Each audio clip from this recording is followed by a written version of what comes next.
The movie begins with a few teenagers sitting around a table at a house party. The hot topic is how to burn calories and stay fit. One of them brings out her phone and shows an app, saying it's extremely effective. This makes everyone curious, but when a girl tries to find it, she comes across a different app with a similar title, Countdown. On reading the description of the app, she finds that it can foretell the exact time of a person's death, down to the last second. Intrigued, the group decides to turn the app into a drinking game, but one girl, named Courtney, is reluctant. However, when everyone insists, she hesitantly downloads the app and accepts the terms and conditions. Afterwards, everyone in the group gets roughly 20 to 70 years, except Courtney, who has only 3 hours to live. But none of them take it seriously, and make her drink all the beer as per the game's rules.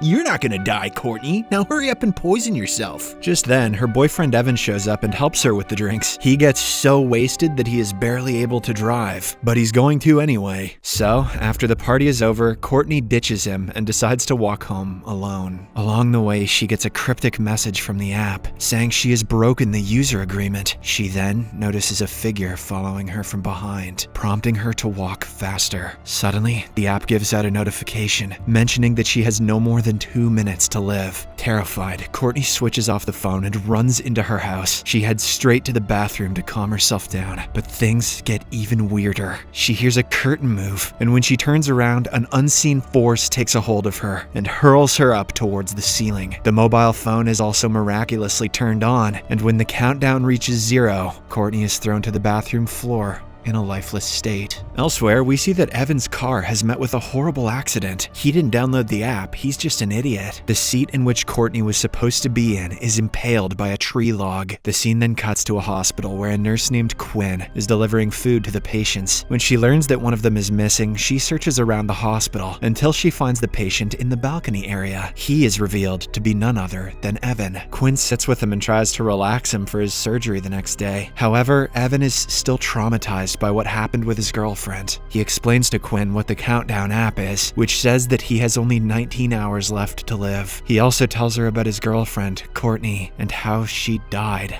Evan believes that he will also die in the given time, which happens to coincide with his surgery. However, Quinn, who does not believe in all this, convinces him that everything will be fine. On the way back, she bumps into a senior nurse, Amy, who asks Quinn to come with her. The hospital staff then surprise her with a cake, as it turns out that Quinn is now a registered nurse. Later, she gets a notification on her phone, which turns out to be an ad for the Countdown app. Without thinking twice, she downloads the app and agrees to the terms and conditions. It mentions that she only has 2 days to live, but Quinn shrugs it off, thinking the app is a joke. As she enters the lift, a senior doctor, Sullivan, tries to flirt with her. However, Quinn rudely rejects him before leaving. Hell yeah, Quinn. The same night, Quinn has trouble completing her nursing documents, so she calls her friend for help. The latter says that she needs a birth certificate to fill out the form. The scene then cuts to Quinn going to her parents' house to retrieve her birth certificate. After a bit of searching, she finds it in her late mother's room. Just then, Quinn hears a sudden noise from the closet, and when she goes to inspect, she finds her little sister, Jordan, hiding with her boyfriend. The guy immediately leaves, while Quinn is left in disbelief about what she just saw. However, Jordan is enraged that her romantic moment was spoiled. She never wanted Jordan to come out of the closet. She shouts at her sister for always being away, even after the death of their mother. Once she leaves, Quinn is greeted by her father. He inquires if she wants to come and visit their mother's grave sometime, to which she agrees. The following day, Evan is being prepared for his surgery, but he is reluctant as the app says that he only has 3 minutes left. So he ditches his surgery and leaves the room, but right then the app sends out a notification saying he has broken the user agreement. The next second, Evan sees a tall black figure behind him in the mirror, but doesn't find anyone there in real time. The deathly figure then follows him to a dark staircase. Evan uses the flashlight on his phone and nervously navigates the place. When he looks up, he suddenly sees a figure in Courtney's clothes. It grabs him and chucks him down the staircase, right as the countdown reaches 0. Shortly after, Quinn arrives at work, where Amy informs her about the incident, disturbing her. To get more information, she steals Evan's phone, but realizes that she needs a fingerprint to unlock it. Left with no option, Quinn heads to the hospital mortuary. There, she tries to use Evan's finger, but it doesn't work. work. Hence, she opens his eyes and finally unlocks the phone using face recognition. As Quinn goes through his phone, she notices the countdown, which has reached 0. Later, she realizes that her countdown time is at the same hour she will meet her dad and Jordan to go to her mother's grave. So she calls her dad and immediately cancels her plans. As expected, the app says that she has broken the user agreement, and suddenly, Quinn sees a dark figure in the room. To her relief,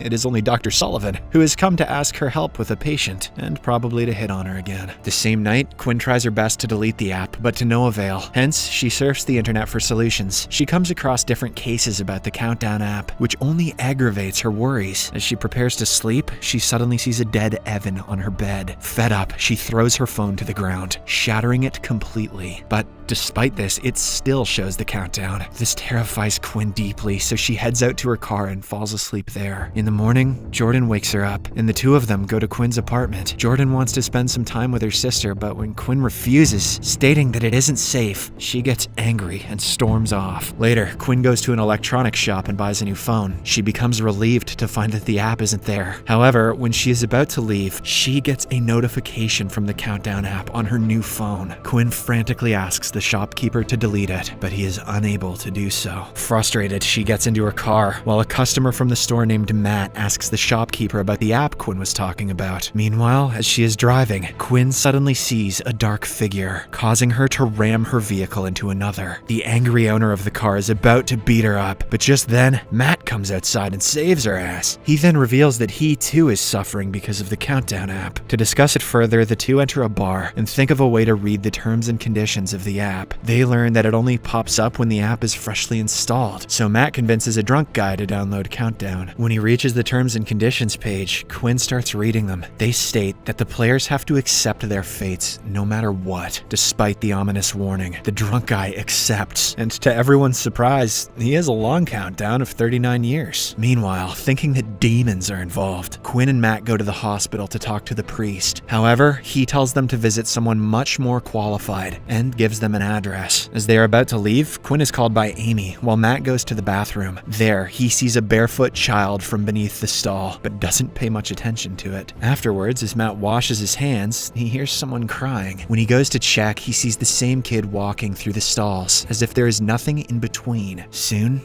the light goes out, and a mysterious figure attacks him from behind. Matt struggles for his life, but the next second, the lights come back on, and the demon is nowhere to be seen. Meanwhile, Quinn heads to a meeting with HR, along with Dr. Sullivan. It turns out the pervert doctor lied to HR, saying he is the subject of continuous assault by Quinn. The latter tries to assert that she is innocent, but the HR department suspends her for an indefinite amount of time. Enraged, Quinn storms out of the room and meets Matt, who is still shaken by the earlier incident. Shortly after, they arrive at a church and meet the man that the priest pointed them towards. After hearing them out, he recalls an ancient story where a similar demon had terrorized a village. However, after the people united and got to know of its weakness, they killed it forever. Until now, it's in an app now. Now, the priest wants to get a better idea of how the app works, so he tells Quinn and Matt to find someone who can hack the app. In the next scene, the two go to the same mobile shop and ask the shopkeeper for help. The latter thinks that it is a joke, but when they offer him a decent amount of money, he agrees. Later, the shopkeeper hacks into the app and uncovers the code, which is in Latin. He also finds the countdown clocks for all the users and changes the parameters, increasing their lifespans. Surprisingly, Jordan's name is also displayed there, revealing that she too has downloaded that app. Following the successful hacking operation, Quinn takes Matt home, as she is too scared to spend the night alone. They have a short conversation about their lives and soon fall asleep. At midnight, Quinn suddenly wakes up after hearing something outside the room. To her horror, Matt is the one outside, meaning the person in bed with her is the demon. She freaks out, and when Matt takes off the bed sheets, the demon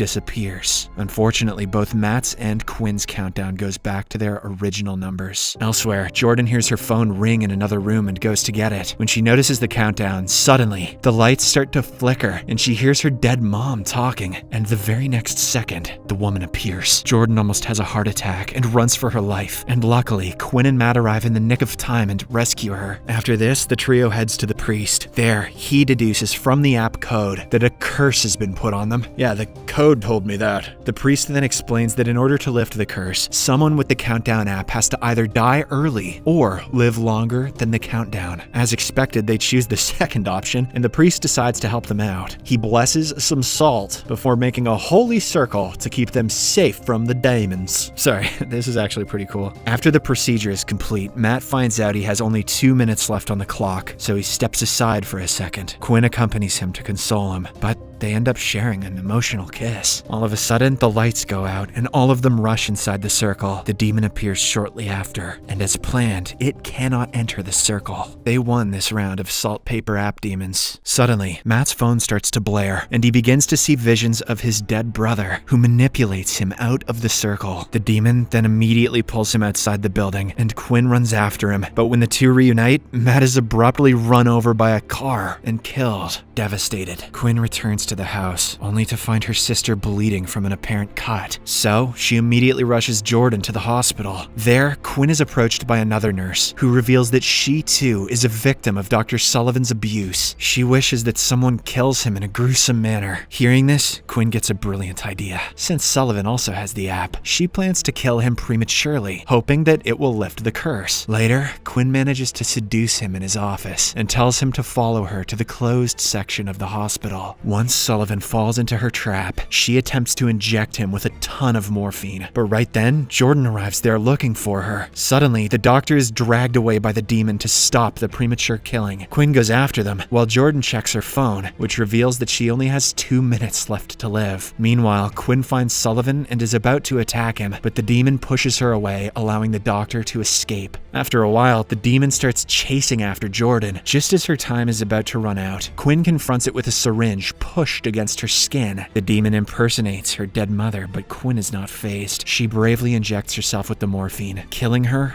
on the spot. Because she died before her countdown ended, the curse is lifted and the demon is seemingly vanquished. Meanwhile, Jordan rushes to Quinn's dead body and surprisingly finds a drug written on her arm with a bottle and syringe in her pocket. Without wasting any time, Jordan uses the syringe and injects it into Quinn's arm, bringing her back to life. The scene then cuts to some time in the future where Quinn, Jordan, and her dad pay respects to their mother's grave. The movie ends as Quinn gets a notification on her phone, which says that the latest version of the Countdown app has been installed. Subscribe for more videos like this, turn on notifications, and leave a like to help the channel out. Thank you for watching.